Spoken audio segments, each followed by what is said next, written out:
Well, welcome back to the Retail Smarts podcast. Today with us, we have Julie Mathers, who is the founder and CEO of Flora Fauna. And today we're going to have a chat with Julie about where you've been and how you got to where you are. And you've just got such an interesting story. And for our listeners who don't know, Julie is one of our board members and is absolutely dedicated to our industry and works tirelessly, particularly within the e-commerce and digital space, but has got incredible experience in bricks and mortar retail. So welcome to our podcast today. Oh, thanks for having me, Dom. Really, really delighted to be here. Julie, how did you start in retail?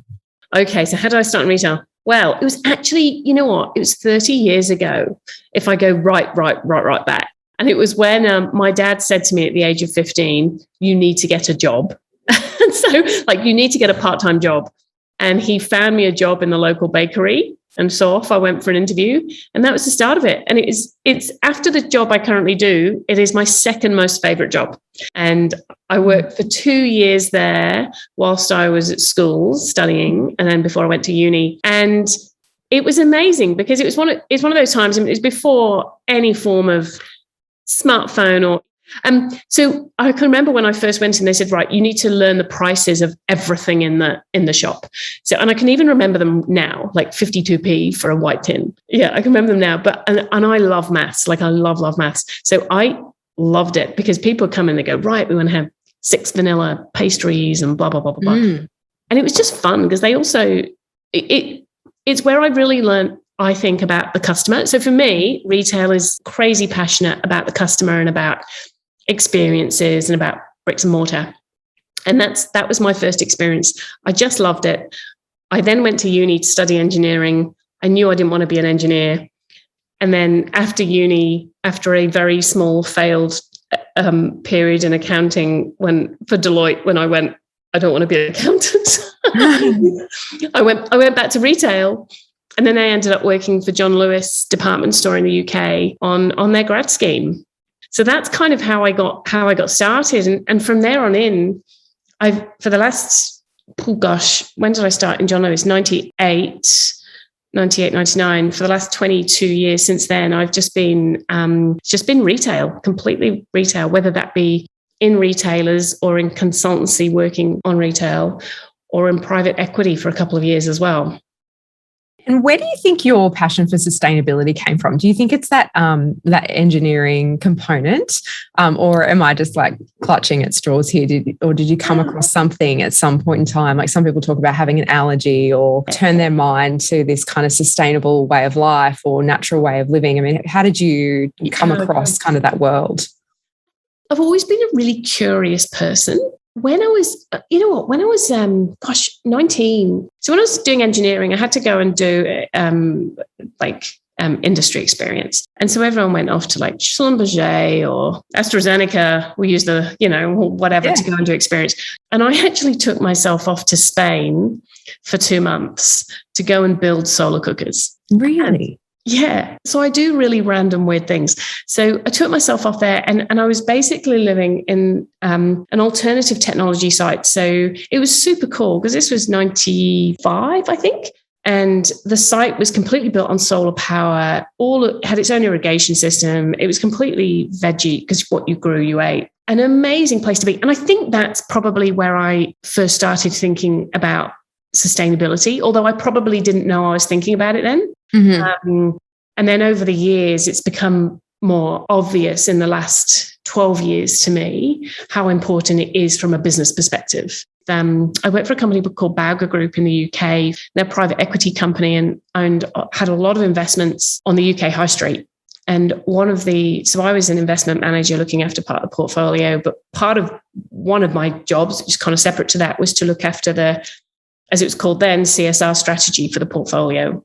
And that's when I really got involved within the sustainability, things like plastic bags, community involvement, all of that kind of thing. And it was very much in its infancy, because this was 15 years ago, very much in its infancy. But that's, I suppose, from a business perspective, when I started thinking about it. And then over the years, I just went, well, why don't I do something about this? Because I just felt we weren't moving quick enough.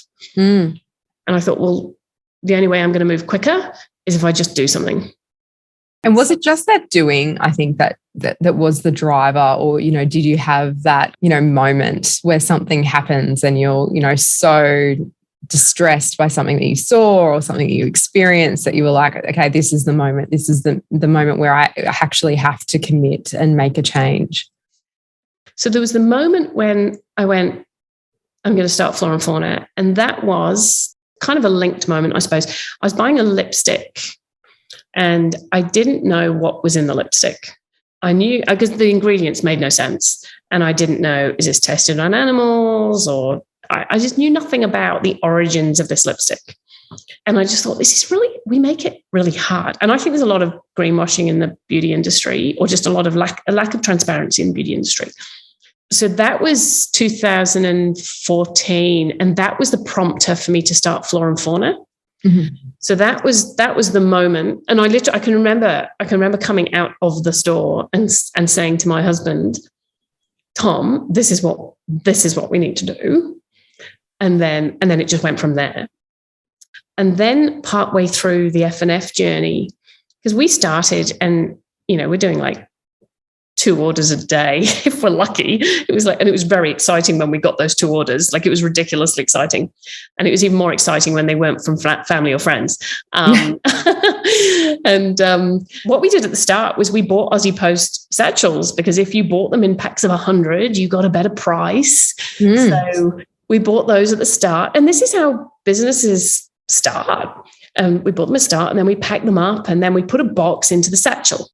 And it was July 2016 when I just went, what are we doing? And we'd got to the point where we'd grown enough to have an Aussie Post collection and so forth, so on and so forth. I said, what are we doing? Why are we putting these in these satchels? So we went, right, let's do a trial it was in plastic-free July. Let's do a trial in plastic-free July of just not using the satchel. And of course, it was totally fine, and we didn't need the satchel at all. So then we just stopped from there on in. But that was the moment that it was a bit of an aha moment for me, when I just went, what are we doing? We shouldn't be using this. We need to be making better decisions as a business. And it was really from then that it started snowballing, because my brain started thinking in a very different way.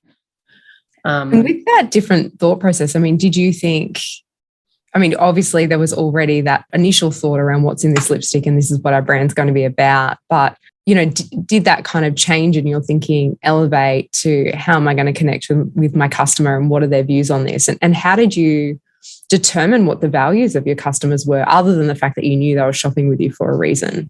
Yeah. It's a really, really cool question, because it is something that when you start a business, I don't think when you start a business that you truly know what your purpose and values are until you've actually gone on the journey for a bit. Because then, to your point, then you're talking to your customers, and your customers they literally tell you who you are, and they tell you what your values are. So, and you kind of end up doing a little bit of a dance with them almost. And we've really engaged our customers on the way. So we have a very cool Facebook community, and we talk to them all the time. We ask them questions, we have surveys, we blah, blah, blah, but we're just very close to our customers. So we have very much taken them on our journey, and they have also taken us on their journey. And it has been a partnership as we've grown, I feel. And so it was probably, maybe 3 or 4, probably 4 years ago, where I really defined, and I remember doing this, I really defined what our purpose was, which is to help everyone make better choices. It kind of sounds easy almost to do that, but it's really not. It's really hard to define a purpose. And it was very, very important for me to go, our purpose is to help everyone make better choices. It's not to help a small select few make the best choice. My view very much is, if we want to drive change, we need to help the masses drive a little bit of change, not help the converted drive more change, because we need to drive change at a big scale. And so it's very important that we help everyone, and it is better choices. They may not necessarily be the ultimate best choice, because probably the ultimate best choice is that none of us ever travel again, and we live in our homes, and we shop locally, and when we travel everywhere by bike and blah, blah, blah, that's probably the best choice for our planet. But we're all on a journey, and we need to help people on that journey. So that's kind of so we've very much grown with our community. It's cool actually, because we have a category on our website called, well, no, it's not called anymore, but it was called fashion. it's been irking me for ages because I'm going, but we don't sell fashion. But underneath it, we've got vegan bags, we've got bamboo underwear, we've got phone cases, we've got a few necklaces. It's like a mush of stuff, but it's all eco stuff. And I'm kind of going, fashion's the wrong name because it implies it's something that we're not, and also implies we're selling dresses and stuff, and we don't. And I was really struggling with it. So I actually went out to our Facebook group and said to our community, what do you think? What do you think we should call it? And we had about 80 responses from people just giving us their views. Some of them had even photoshopped it and done screenshots. And then one lady actually went, thanks so much for asking us this and letting us be part of the solution. That is really, really, especially when they're so committed to the cause, that they own it. They've got some ownership in the business, which you don't see many brands being able to say that they have that much engagement. When I was in New York before the whole world shut down for Big Show, which is a really large retail show, we visited as part of New York Retail Week a place called Package Free. Have you ever heard of Package Free? Yeah. So we did a big tour and they showed us all of their amazing products where, you take your jars in and you pick up your shampoo and conditioner, and how they only stock things that can be reused or are completely biodegradable, and you take all of your own waste, and they actually turn away suppliers that don't comply with their packaging requirements. And I think it even went down to they were using, they had, I think, biodegradable vibrators to like different versions of condoms to sanitary product, everything there was nothing you couldn't get. How far do you go in terms of your suppliers and bringing them on the journey of the business as well when you're going through that big, we're going to educate everyone, and our community is going to hold us to a particular standard? Yeah, it's what we've done over the years is we've deranged brands quite happily, and we're so driven by values that if a brand is bought by a parent company where the values don't align, we derange it. And we deranged 2 brands that were 2 of our best sellers. But our absolute commitment is to our purpose, our values, and our community. And if we move outside of that in any which way, then we're not sticking to what is our purpose. The team are brilliant. The team at F&F are just brilliant. And they really hold us accountable, because if they see things coming into the warehouse and they go, this is not okay, they'll tell us happily. So there was one of our brands who kept sending stuff in plastic. We have a conversation with them and go, come on, think of some alternatives. But what we did last year, we launched something called Take It Back.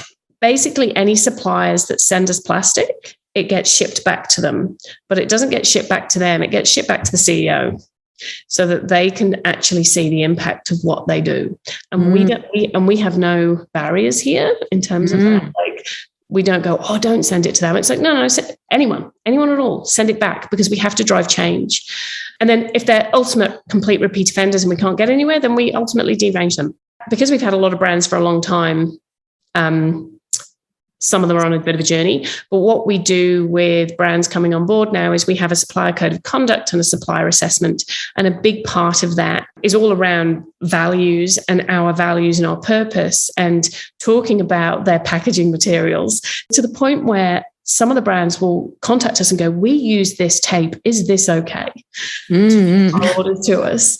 Wow. And it's great, because it's really starting the conversation, and we want to start it at the start, because if we have a conversation with them, then they hopefully will have a conversation with their suppliers, and so on and so forth. So we've really tried to create this ripple effect to try and improve things. And we've had, since we launched Take It Back, we've had about 20% less plastic come in. Oh, that's great. Yeah. How do you, if you've got to take a brand off your site that's been there for a very long time, including your best sellers, how do you manage your customer? So one of the things we're really positive. Clearly, we'll never defame or any of that stuff. That would be bad. We're quite upfront about it. We just go, look, they're just not right for us anymore. And we have strict criteria in which we work with. And if a brand doesn't meet that criteria, then sorry, we don't sell them. And our community, they're amazing, because they trust us deeply. And so we don't take that trust lightly. And I think they thank us for making great decisions on their behalf. Some of the feedback we get from people is brilliant because I don't have to look at the ingredients or the sourcing or the history because we've done all of that work, and they really value the work that we have done. So, we obviously manage all of these things really well, particularly from a brand perspective as well, from a supplier perspective. But we are prepared to make those decisions if we need to. I mean, if you're a business and look, there's, obviously so many out there that have never really even considered this concept of sustainability, which we know now, certainly in our membership, is within the top 5 concerns of most brands, because all of their consumers are demanding it in some form, whether it's plastics, whether it's, the way that they're posting, how they're doing it, whether it's around diversity or equality or all those things. I mean, what's your advice for a business that has never really considered the sustainability journey? Where do they start? Yeah, start small, because I think it is really overwhelming. A lot of people and a lot of my peers have said to me, I don't know where to start. And it is very, very overwhelming for people. So I always think, Rome wasn't built in a day. Packaging is a great place to start because you can kind of get your head around it. There are so many options now as well. So you might just go from using your general sticky tape to using craft tape. That's brilliant. That's a move forward. I was talking to someone in fashion, and instead of the plastic garment covers that you get, instead of using those, they're actually now compostable ones. So there are some great alternatives. And I would just encourage anyone to just start exploring them. Just start exploring those alternatives. Start thinking about a few things they can do. Obviously, we're not in offices, many of us at the moment, but when you're in the office, think about things like your waste. Where does your waste go?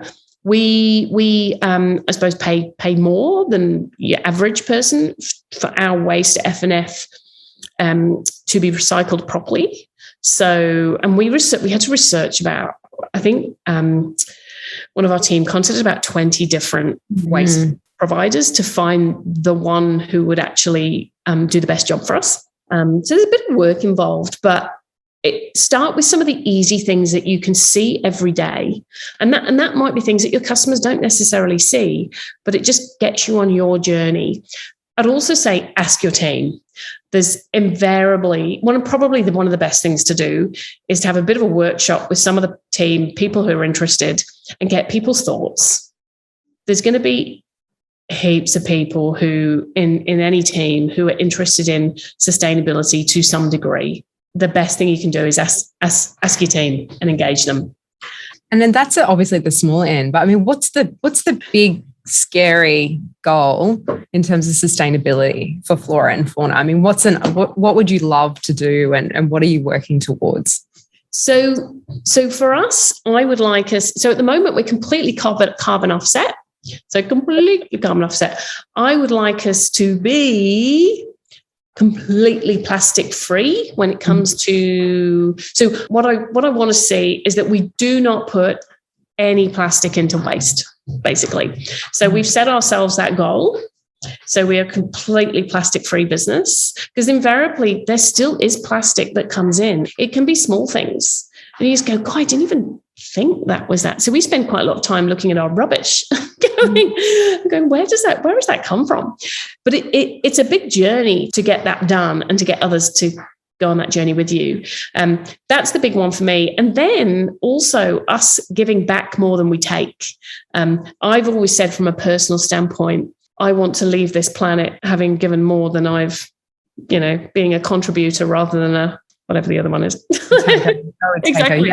Yeah. And I think the same about us as a business. Well, I mean, we do heaps of stuff with the community anyway. I had a goal 2 years ago that 18% of our employees would have a disability, because 18% of Australia has disability. So to be truly representative, that's what we should be doing as an employer. And actually over 20% of our team live with a disability. That's kind of, I suppose, the big hairy piece. And then just giving back a lot more as well. So when you're a startup and growing, it's difficult to give a lot back because you have no money. But when you get into your stride a bit, you can actually do a lot more with that. So I'm talking to a couple of charities at the moment where effectively some of our products that we create give back. So there's lots of stuff going on, but it is to be an enormous positive force for change.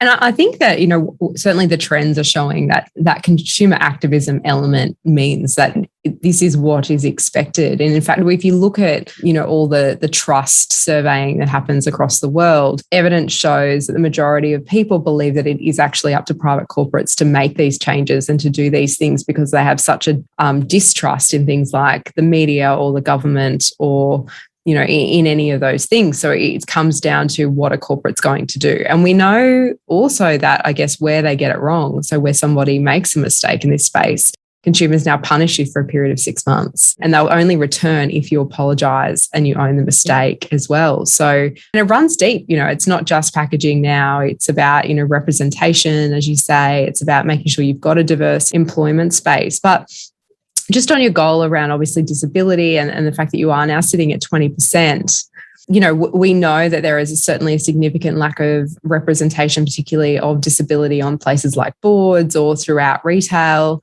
And what is your advice in terms of engaging with or finding employees that have a disability and bringing them into your workplace, particularly where we know that physical disabilities have a higher percentage of employment and mental disabilities don't. And of course, then there is the mental health component as well, which isn't always looked at as a disability, but can become one or can be debilitating. Yeah. So how do you engage in that space? Oh, yeah. So many questions. Mental health is so important, and it's not something we think enough about, particularly at the moment when we really, really need to be thinking about that as employers at the moment. I put something on LinkedIn, actually. It was a really amazing person who I went to see, and this is when we traveled. It was in Amsterdam at the World Retail Congress, and she was phenomenal. She was a little person, which is the right terminology. Yes. And she was just fantastic. She said, look, I do not expect anyone to change their retail experience for me. I don't expect anyone to do that. But what I do expect is if I come into a store and I clearly can't reach hangers or whatever, I expect someone to approach me and offer me help. And she said, if someone says to me, and I can remember it quite vividly, she said, if someone says to me, look, I appreciate that this store is not great for you, so how can I help you? Can I get anything off that? And she goes, I'd be totally fine with that. She goes, the problem that she has is that she goes into a store and everyone scarpers because no one knows how to deal with this. So I think there's two things. I think there's one, we need to train our team, whether that be customer care, whether that be in-store team members. We need to train them in terms of how do we manage people with disabilities? Yeah. And we need from website, my gosh, there's so many things. From websites, we need to make sure that they are accessible. And I know ours at Flora Fauna needs to be way better. So I say that knowing that ours is not perfect. It needs to be better. So there's a couple of also recruitment firms that you can use as well. So we've used Nova. Mm-hmm. And what's great about Nova is we've had people approach us from different ways. What's great about Nova is somebody will actually have a caseworker. So they'll actually help integrate them into the business so that someone doesn't come into your business and is just left flapping with no support. They make sure that they get the support, but they also help other team members, particularly when it comes to intellectual disabilities. They'll help other team members transition and work with those team because it can be quite confronting for lots of people. So we've worked with Nova, and then there's one lady, after seeing this woman talk about her experience in a retail store, I put something on LinkedIn and I said, come on, call to arms. Everyone needs to sort of just think differently about this. And anyway, someone contacted me and said, I am a friend of someone you know, and my friend's daughter, or my daughter, she's just finished year 12. She didn't get her HSC, but she finished school and she can't get a job or even an interview anywhere. She's got an intellectual disability. Anyway, we brought her in. It was a very different kind of interview. It's just like, what do you like doing on the weekend? And she started working with us as 4 hours in the warehouse. And she was super quiet. She's now up to 5 days a week in the warehouse. And she is sassy. She is super sassy. She frequently tells me how it is, and I love it. And I think what has been very rewarding, because I think this is great for the person, but it's also super rewarding for you as an employer and for the rest of the team as well. I have learned so much from her. And we give everyone their birthday off, and she came in on her birthday, and I said, "Why are you in? It's your birthday." She goes, "No, because this is my family." And you also give them so much in terms of giving them a really great team to be part of, and I think that shouldn't be taken lightly. So there's so many good things that come out of doing this, rather than just seeing people as numbers on a spreadsheet. Absolutely. And I think, where we look at things like diversity thinking and the idea that you're meant to have those 7 different problem-solving minds at a table, the perspectives that you get from somebody that has, a different experience in life, the details they see in things that we don't even notice can be so incredibly important, especially with a business like yours that is focusing on what's going in the bin, how much plastic is there, what's in your products. I mean, and we at the NRA, we do a whole raft of work with another provider called Help that works with all sorts of different types of people with lots of different types of skill sets, and they place them into all different types of industry, from retail to meatworks to engineering to all sorts of things. And they've got this incredible workspace where you can go and you can meet some of the candidates, amongst other things. And I guess just the diversity in jobs and skill sets you're not necessarily expecting to see, because there is certainly stigma and perception and, unconscious bias that sits in this space. But, there's no doubt that everybody has a place in retail, and that we do operate like a family. And I think that's, such an important message, because as business owners, we have so much more that we can offer the community in so many different spaces, whether it's, obviously sustainability or just simply engagement with different parts of the community. Yeah. Oh, absolutely. It's just more retail, isn't it? Amazing industry to be part of. Yeah, that's it. And there's nothing you can't do, right? Like you can start, as you say, at a bakery and, end up owning your own online business and managing a community that's photoshopping all sorts of things to you. That's exactly what we want to hear. I started, my first job was at McDonald's, which is also one of my favorites. So, do you want fries with that? It's probably why I've learned how to sell. I can upsell anything because it was drilled into me. And you know what drives me nuts now? I go to McDonald's and they don't do it anymore. Do they not? They don't upsell you. No. Why not? No. They've just stopped. I don't know. They've just stopped asking if you want fries with that or you want something else with that. Either that or the franchisees that I'm experiencing are not training their workers as well as they used to. Because you had the steps. So you talk about you memorized all the pricing. There was you had your 10 steps to serve the customer. And I you still remember the steps. Yeah.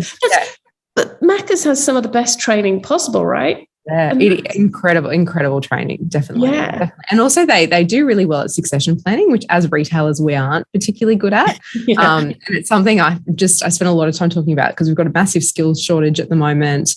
We're really bad at growing our retail workers through our businesses. We get them in, but we don't take them through. And it's really about kind of changing the perception of, retail as a career and also building those pathways, I think, to growth, as you've done, with the work you were just talking about. But I mean, how important is training in your business? Oh, really important. And a lot of it is, it's a variety, really. A lot of it is on the job, but it is crucial for what we do. We're quite a flat team. Mm-hmm. And I think what we have done, a good job of is train as much as possible. And then some, but also support, because it's part of it is training, but then it's also just support and coaching. Yes. And I think that's really key. So, and also listening to your team. We've just had someone brilliant start in the marketing team. She's great. And she is super ambitious. And she's just said, hey, I can do more. And I love the fact that she's putting her hand up, and I've gone, okay, great. Well, nothing's off limits here. So I'm going to give you that bit as well. And she's had no experience of that, but who cares? Because everyone starts somewhere. So we've just kind of got her into learning a few new things. And then really, you've got to look after your team, and you've got to keep them excited and motivated. And if they're driven people, keep their funnel full. Oh, absolutely. And I think, because if you look at the studies around young people in employment and, when they shift and when they move and things like that, and there's this perception that particularly that young women move because they want to have children or they're looking for something, but that's actually not the case.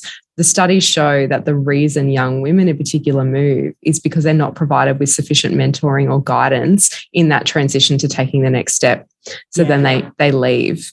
So that mentoring component, aside from the training component, is, it's that connection piece, right? It's the, I want you to know me, I want to be challenged, I want to be heard, I want to be seen kind of thing.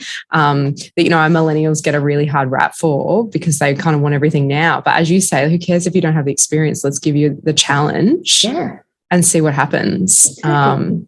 And you never know what you're going to get, right? Well, that's right. And, and if you fail, it doesn't really matter. Well. Yeah. You've learned. Yeah. It's totally fine to fail, because if you don't, you're probably not going to learn. But if you fail, you're not going to do it again. Yeah. So I'm totally fine with people sort of mucking up. Most of the time, we'll kind of catch it because we have good approval processes in place. So no one's ever going to send an email out to 300,000 people. Yeah.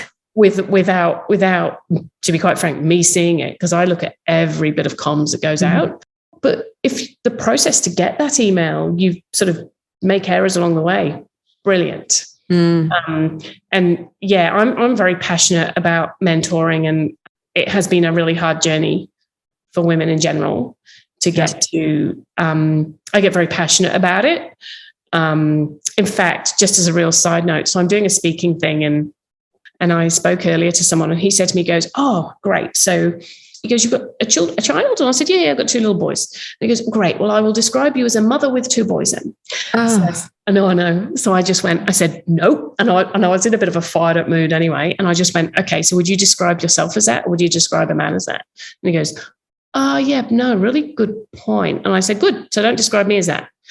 I said, unless you would describe a man as that, then please don't do that." And he goes, "Oh, I was just trying to make it a bit more personal and stuff." And I said, "Fine, say that I go running on the weekend.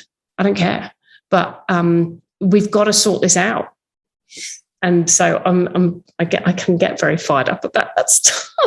Look, and I have the same experience. I was recently on a panel. I was the only woman on a full male panel. And when they introduced me as having just had a small child. It wasn't a congratulations on the birth of your son. It was, and she's the mother of a small child. So, kudos for you for being on a panel and for maintaining your CEO status. Yeah. Like, honestly, it is, look. It is. It's something that just happens all the time. And, as he said, I just wanted to make you more personable.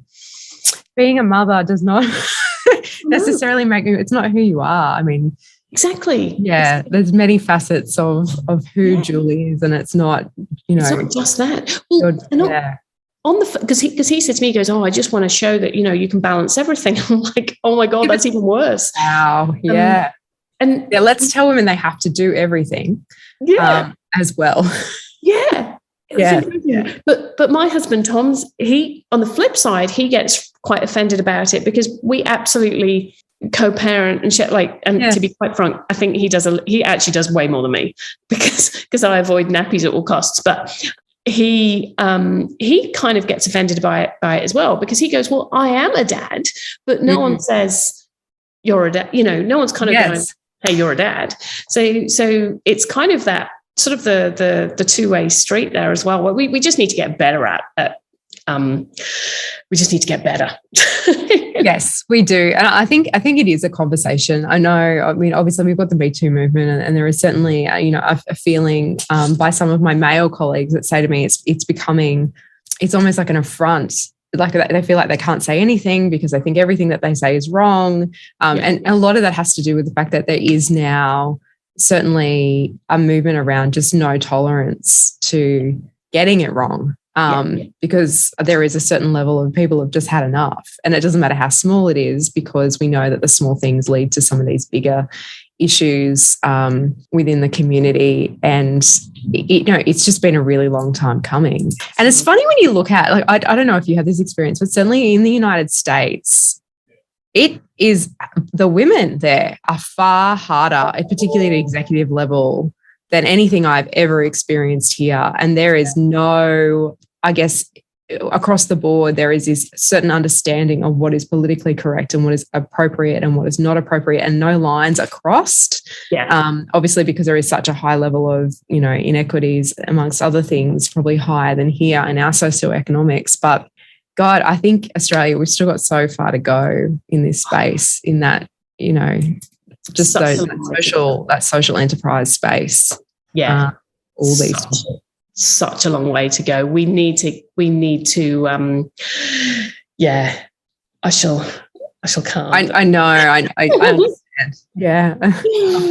Well, thank you so much for talking to us today about all things retail, and certainly all things, social enterprise, and just all the wonderful things that you're doing. I mean, there's incredible initiatives happening with Flora and Fauna, and we can't wait to continue to watch your journey and watch you achieve all of those incredible goals, because, we know that's what the consumer wants, and you're absolutely well on your way to doing it. So thank you so much for your time. Oh, thanks, Dom. It's been a pleasure as always.